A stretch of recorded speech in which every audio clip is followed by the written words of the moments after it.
You trash should just pick up balls. I was called by my boss early in the morning and made to pick up balls in a face-to-face golf game. My boss, who always looks down on me because I'm from the countryside, was having fun playing with me on this day as well. However, the beautiful secretary who saw me said something that made the boss panic. That's it? My name is Futoshi Okazaki. I became a new member of society this year. I graduated from a university in the countryside and was hired by a large company. What's more, my new job is in the sales department of the Tokyo headquarters. For people from the countryside, starting a business is a big turning point in life. I've been doing this with expectations, anxiety, pressure, and all sorts of things on my shoulders. I was determined to become a valuable member of the workforce as soon as possible for the company that hired me. However, there was someone who didn't accept me like that. It was my direct superior, Manager Ito. The manager was born and raised in Tokyo. He graduated from a famous private university and made fun of me from the beginning because I'm from the countryside. What can a new graduate from the countryside do? There's no way I can do sales work if I'm not used to Tokyo. I'm sure I'll just give up and go back to my hometown. So there's no point in teaching you how to do the job. Saying that, my manager doesn't give me much work or guidance. I spend my days just watching the work of my senior employees.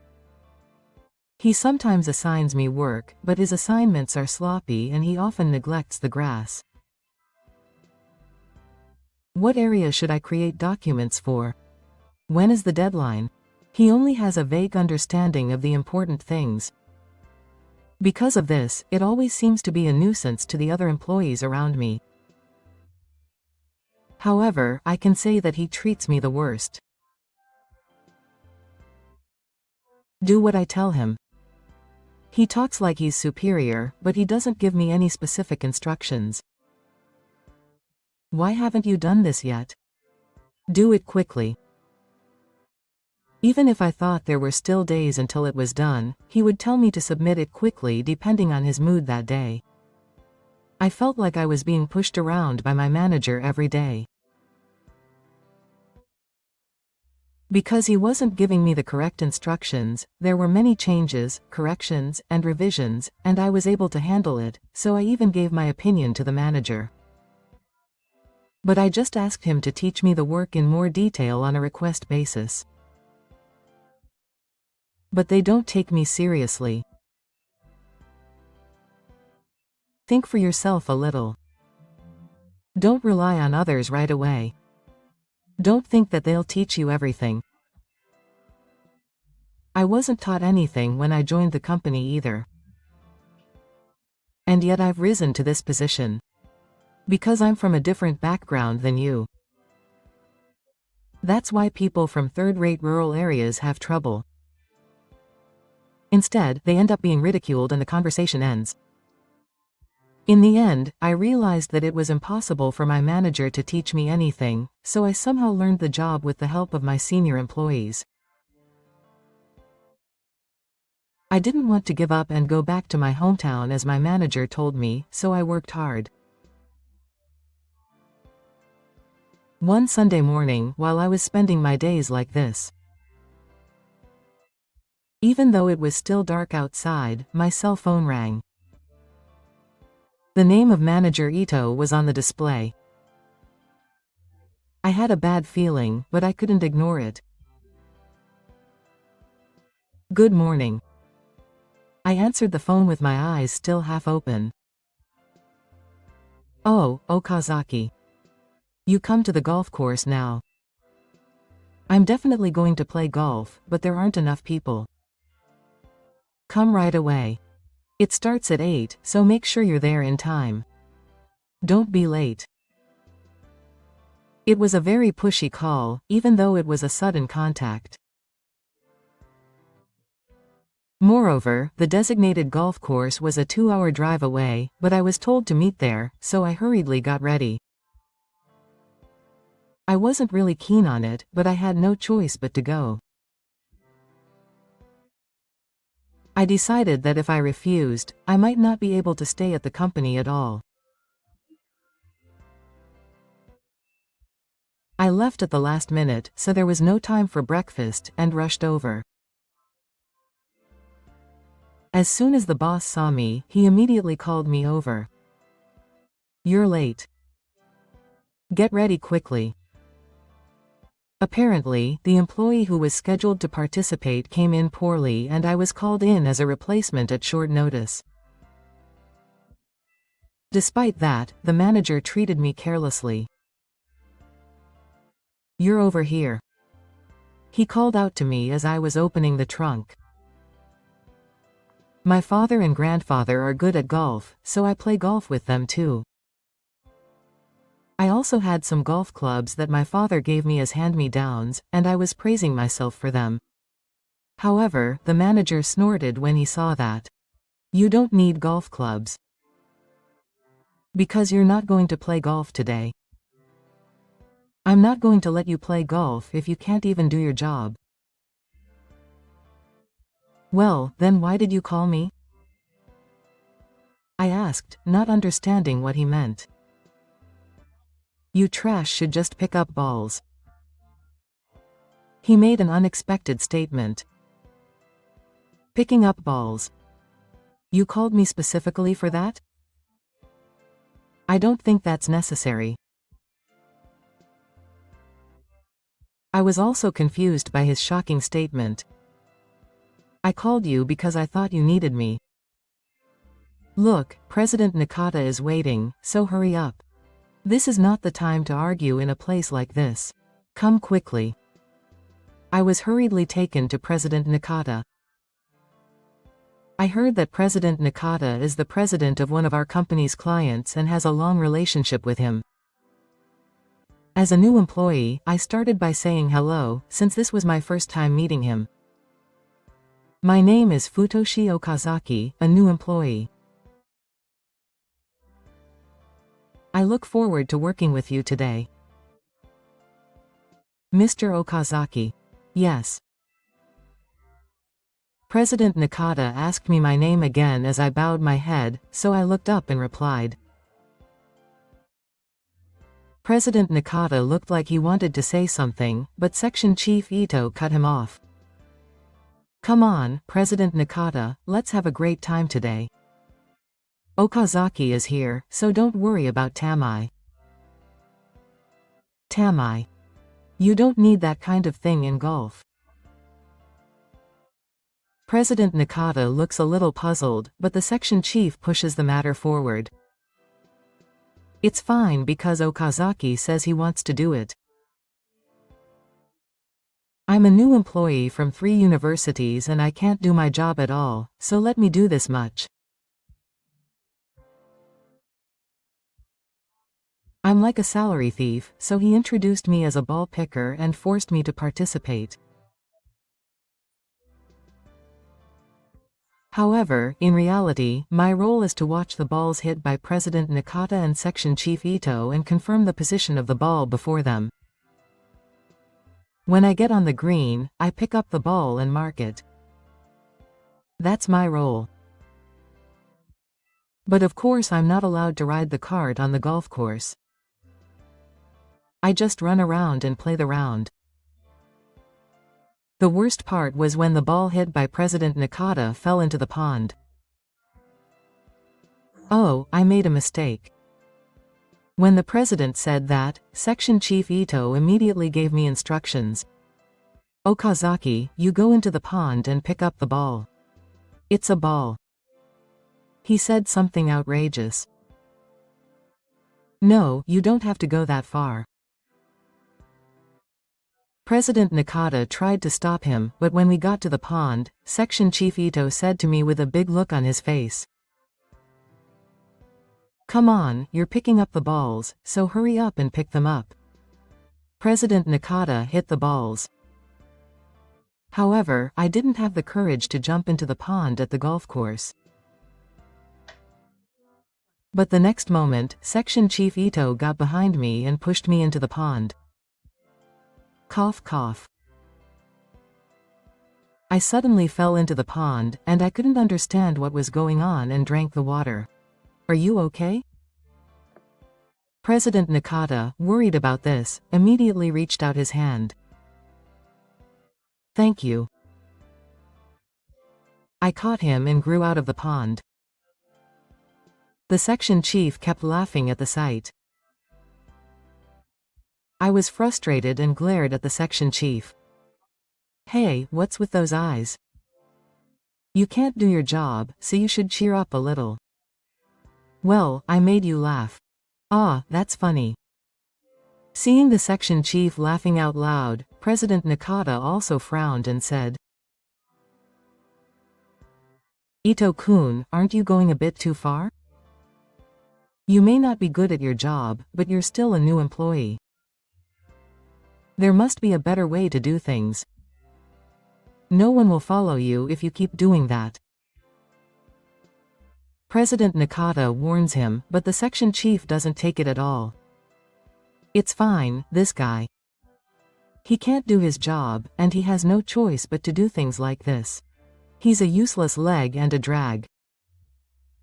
The section chief enjoyed playing golf while making fun of me about the income and expenditure. I couldn't say anything to complain. Of course, I felt annoyed at being treated so badly, but I didn't have the courage to go against my boss in front of the president of our client company. I just hoped that this time would end quickly. And just as the round was about to end, President Nakata's beautiful secretary came to pick me up. Her name was Iwamoto Yuzuki. I'd heard her name many times in our company. She was so beautiful and famous that even I, a new employee, knew her. And I had heard rumors that Section Chief Ito had been approaching Iwamoto for a long time. As soon as she appeared, Section Chief Ito's complexion changed drastically. Yuzuki-chan, you're cute today too. When will you go on a date with me? I'm always waiting. The section chief approached Asuna with a long nose. His love-struck face was disgusting. Yuzuki-san seemed to think the same, and declined Section Chief Ito's invitation with a smile of obvious love. Work has been busy and I don't have much time. Then at least give me your contact information. The section chief kept pestering. That's a bit annoying, but the section chief didn't notice at all. I was watching the situation, and suddenly my eyes met hers. Yuzuki-san also stopped moving when she saw a face she had never seen before. The section chief noticed the voice and noticed where Yuzuki-san was looking. Ah, this is the first time we've met, Yuzuki-chan. This guy is a useless new employee who is really useless. He graduated from Yamanashi University in the countryside, so he can't do anything. I only called you to collect balls today. Look, you're really dirty, right? You just went into the pond to pick up balls. You'll be seriously impressed. She introduced me while making fun of me. I was upset to be introduced like that in front of a beautiful woman, but I said hello anyway. I'm Okazaki Taichi. I said that and lightly baited her. Then Yuzuki looked surprised and asked again. Are you Okazaki Taichi? Yes. President Asanaka asked me the same thing. Hearing this, Yuzuki looked at me intently.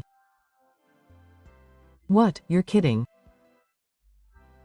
Maybe Yuzuki noticed something. You're the grandson of that Okazaki group, right? Section Chief Ito was the first to react. The Okazaki group, that Okazaki group? The section chief's face changed color in an instant.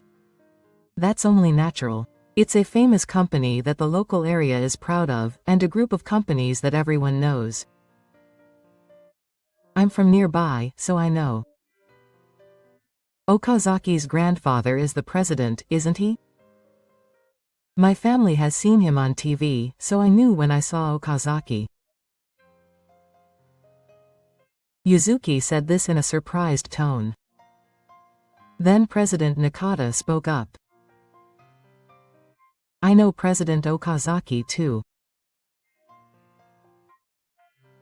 I thought he might be Okazaki's grandson.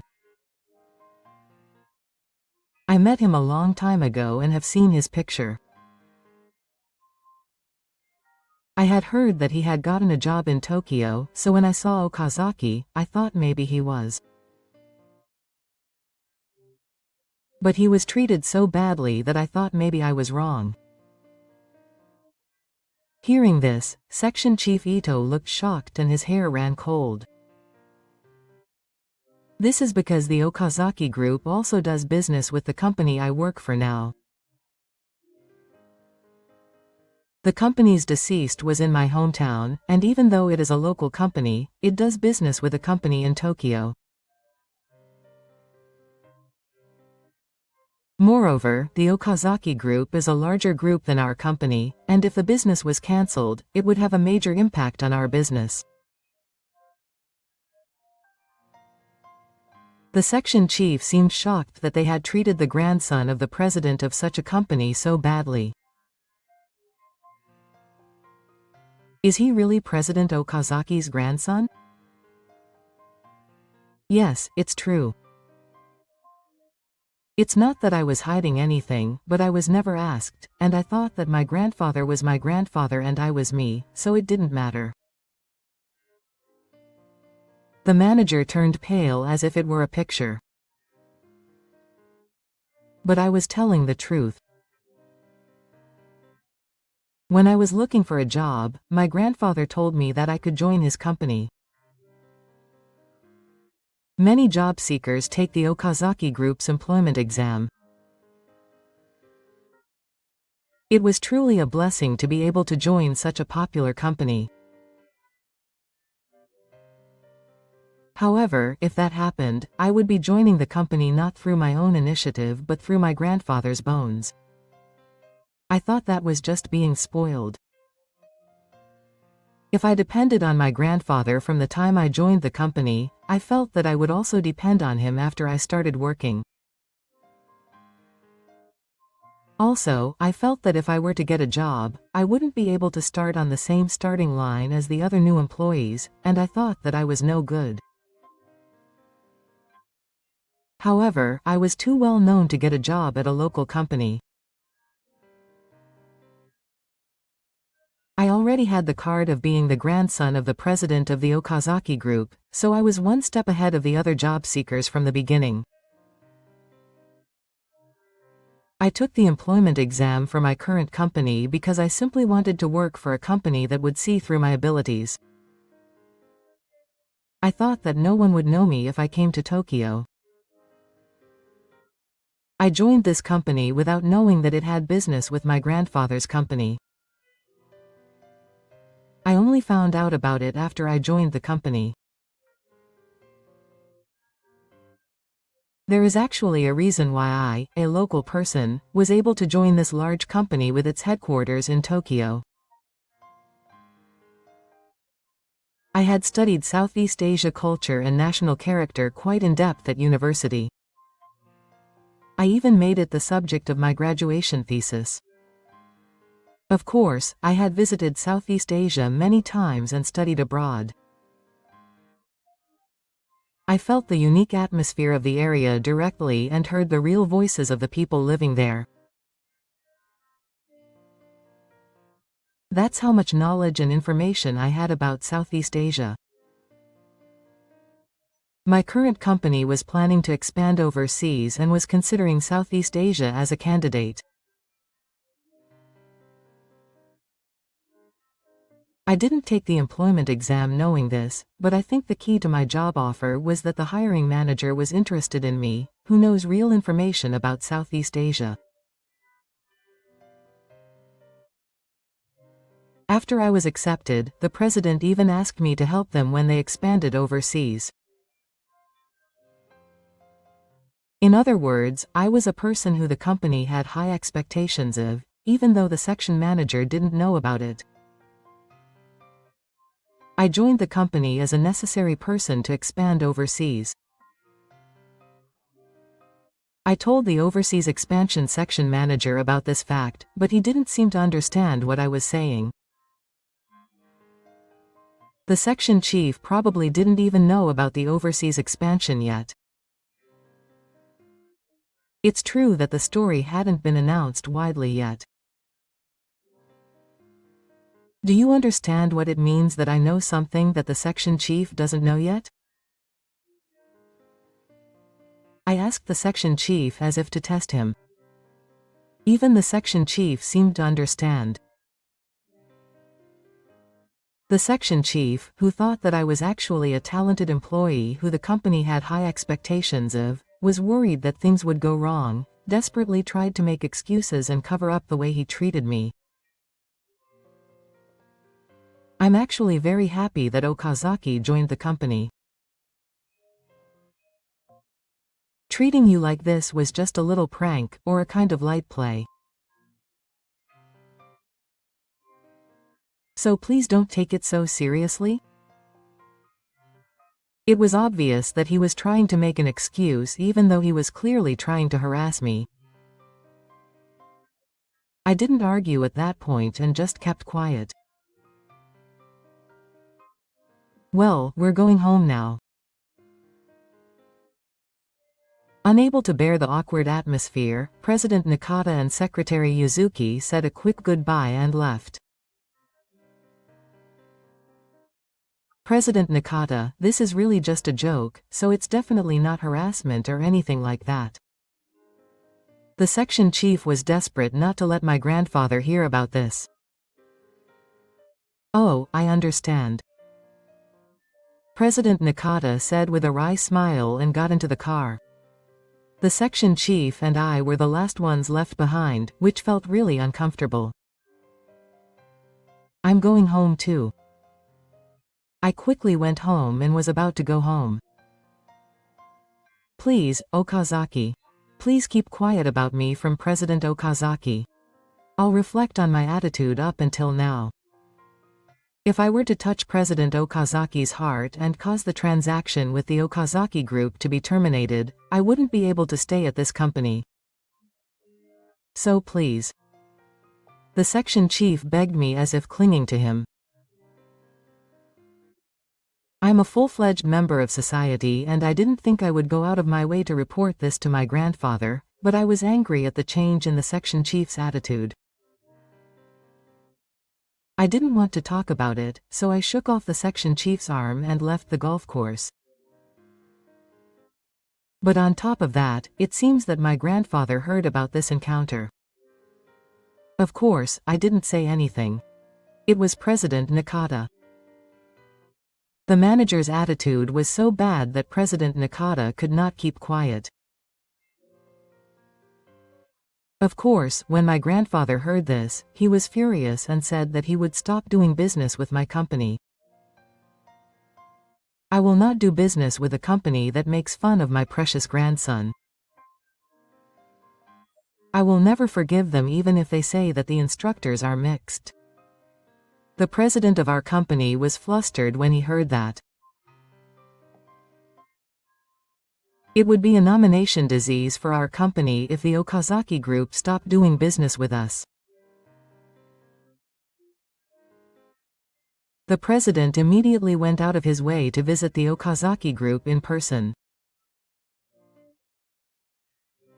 I am truly sorry that the employee training seems to have been lacking.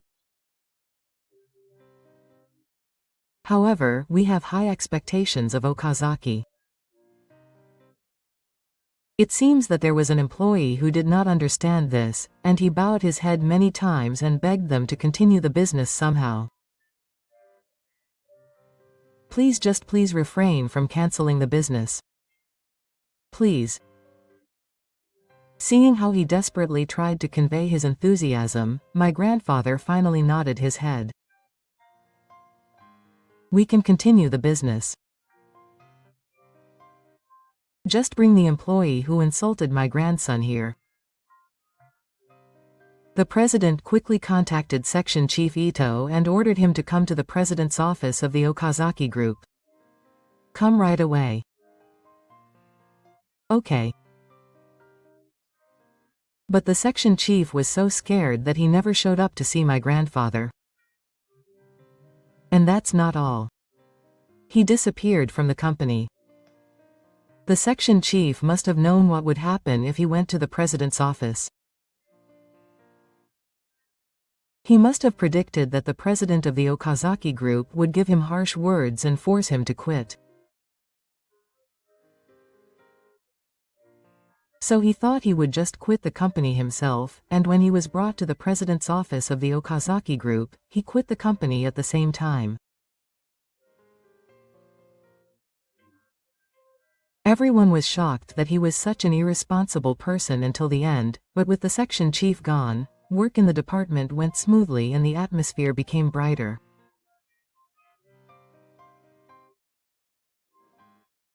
Speaking of the section chief, he was unemployed, so he tried to find a new job, but I heard that he was so proud that he couldn't find a final job because he was so bad at every job. He was living a life of poverty because he couldn't find a job even though his savings were running out. I remained in the planning department at the head office and participated in the overseas expansion project as a team member. My workload has increased, so I'm busy but I'm living a fulfilling life. One day, I met the beautiful Yuzuki again. After work, I was shopping at a supermarket in front of the station when someone called out to me from behind. Okazaki-san. I turned around and saw Yuzuki-san, dressed casually, shopping. I hadn't noticed it until then, but it seems we lived quite close to each other, and we would often meet at the supermarket after that. We worked together a few times, and her relaxed appearance, which was different from her working appearance as a person, was refreshing to me and made me excited every time. I'm buying her again. Yuzuki-san, who is a little older than me, seems to cook a lot, and she started to take a peek inside my mouth and take care of my health. I don't have time and I'm not good at cooking. Shall I cook for you? I was confused by the sudden proposal. Would you like to come over to my house to eat? Is that okay? Please. I still remember the embarrassed look on Yuzuki-san's face at that time. I heard later that Yuzuki-san had fallen in love with me at first sight since we first met at the golf course. Our reunion at the supermarket was a coincidence, but she seemed to be hoping that this would be an opportunity to become closer. And I fell for Yuzuki-san's charm. Now we go on dates every week and our love is nurturing. At that time, I happened to run into Section Chief Ito. He was surprised when he saw me with Yuzuki-san, whom he had always admired, with my arm wrapped around him. Ah. Why are you with Yuzuki-chan? He tried to get involved with us as if he couldn't accept it, but his appearance was too dirty and he looked bad.